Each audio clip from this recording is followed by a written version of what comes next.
कभी सोचा है कि ये पूरा ब्रह्मांड, इसके तारे, ग्रह और हम सब आखिर बने कैसे हैं?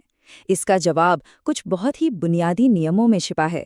इसे आप एक तरह का कॉस्मिक ब्लूप्रिंट समझ सकते हैं, जो हर एक परमाणु की बनावट को तय करता है। तो सवाल यही उठता है कि प्रकृति आखिर कैसे बस कुछ गिने चुने नियमों का इस्तेमाल करके इतनी विशाल और पेचीदा दुनिया बना लेती है। चलिए आज इसी रहस्य की तह तक चलते हैं। तो आज हम क्या क्या समझने वाले हैं? हम अपनी खोज एक आसान से ब्लूप्रिंट से शुरू करेंगे, फिर क्वांटम दुनिया के अजीब नियमों में गोता लगाएंगे, जानेंगे कि एक इलेक्ट्रॉन का पता कैसे लगाया जाता है, तत्वों की मास्टर लाइब्रेरी यानी पीरियोडिक टेबल को खंगालेंगे और आखिर में देखेंगे कि ये परमाणु आपस में जुड़कर अणु कैसे बनाते हैं। तो चलिए सबसे पहले परमाणु को समझने की हमारी सबसे पहली कोशिश से शुरू करते हैं, जिसे बोर मॉडल के नाम से जाना जाता है। बोर मॉडल हमें परमाणु के एक बहुत ही सीधी सादी लेकिन काम की तस्वीर देता है। सोचिए, ये एक छोटे से सोलर सिस्टम जैसा है। बीच में न्यूक्लियस है जो सूरज की तरह है और इलेक्ट्रॉन ग्रहों की तरह अपनी अपनी फिक्स्ड कक्षाओं में उसके चक्कर लगा रहे हैं, और हर कक्षा का अपना एक तय एनर्जी लेवल होता है। तो सबसे जरूरी बात यह है कि इलेक्ट्रॉन सिर्फ कुछ खास कक्षाओं में ही रह सकते हैं, कहीं भी नहीं। वो एनर्जी लेकर ऊंची कक्षा में छलांग लगा सकते हैं या एनर्जी छोड़कर निचली कक्षा में वापस आ सकते हैं। ये एक बहुत ही सिंपल लेकिन उस समय के लिए एक बड़ा आइडिया था। लेकिन असलियत बोर के सीधे साधे मॉडल से कहीं ज्यादा अजीब और मजेदार है। अब हम कदम रख रहे हैं क्वांटम मैकेनिक्स की दुनिया में, और यहीं पर आकर सब कुछ बदल जाता है।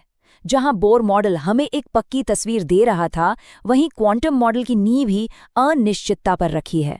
हाइजेनबर्ग का अनिश्चितता का सिद्धांत कहता है कि हम कभी भी एक ही समय पर किसी इलेक्ट्रॉन की सटीक पोजीशन और उसकी सटीक रफ्तार दोनों को एक साथ नहीं जान सकते। और बात यहीं खत्म नहीं होती, ये और भी अजीब होने वाली है। क्वांटम दुनिया में इलेक्ट्रॉन एक ही समय में एक कण भी है और एक तरंग भी। जी हाँ, वो दोनों की तरह बर्ताव करता है। ये डी ब्रॉगली का सिद्धांत है, जो बताता है कि पदार्थ भी एक तरंग की तरह हो सकता है। ये हमारे रोजमर्रा के अनुभव से बिल्कुल परे है। तो अगर हम इलेक्ट्रॉन की पक्की जगह नहीं जान सकते, तो फिर क्या जान सकते हैं? हम उसके पते का पता लगा सकते हैं, बिल्कुल एक जिप कोड और घर के पते की तरह। और इसके लिए हम इस्तेमाल करते हैं क्वांटम नंबर्स का। ये 4 नंबरों का एक सेट है जो हमें इलेक्ट्रॉन के बारे में सब कुछ बताता है। पहला, प्रिंसिपल क्वांटम नंबर n, ये बताता है कि इलेक्ट्रॉन किस एनर्जी शेल यानी किस शहर में है। दूसरा, l, ऑर्बिटल के आकार यानी उसके मोहल्ले का डिजाइन बताता है।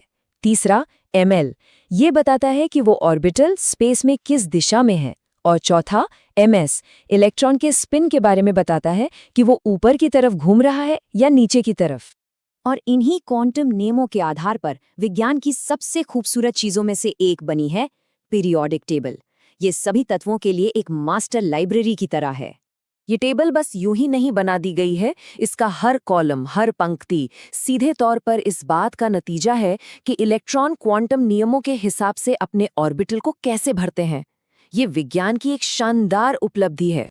और इस कमाल की व्यवस्था का नतीजा ये होता है कि हम तत्वों के गुणों का आसानी से अंदाजा लगा सकते हैं, जैसे कि किसी परमाणु का आकार कैसा होगा या उससे एक इलेक्ट्रॉन निकालने के लिए कितनी एनर्जी लगेगी। ये सब कुछ परमाणु की अंदरूनी बनावट में ही छिपा होता है। तो अब जब हम ये समझ गए हैं कि एक अकेला परमाणु कैसे काम करता है, तो चलिए देखते हैं कि ये आपस में जुड़कर हमारी दुनिया की हर चीज यानी अणु कैसे बनाते हैं। और ये सारा खेल बाहरी इलेक्ट्रॉन्स का है। मोटे तौर पर 2 तरह के बॉन्ड बनते हैं। आयोनिक बॉन्ड में एक परमाणु दूसरे को अपना इलेक्ट्रॉन पूरी तरह से दे देता है, जैसे साधारण नमक यानी सोडियम क्लोराइड बनने में होता है। वहीं कोवैलेंट बॉन्ड में परमाणु इलेक्ट्रॉनों को आपस में साझा करते हैं, एक मजबूत साझेदारी बनाते हैं, जैसा कि पानी के मॉलिक्यूल में होता है। तो अंत में हम देखते हैं कि कैसे बस कुछ गिने चुने बुनियादी क्वांटम नियमों से ये पूरा का पूरा जटिल और खूबसूरत ब्रह्मांड बना है।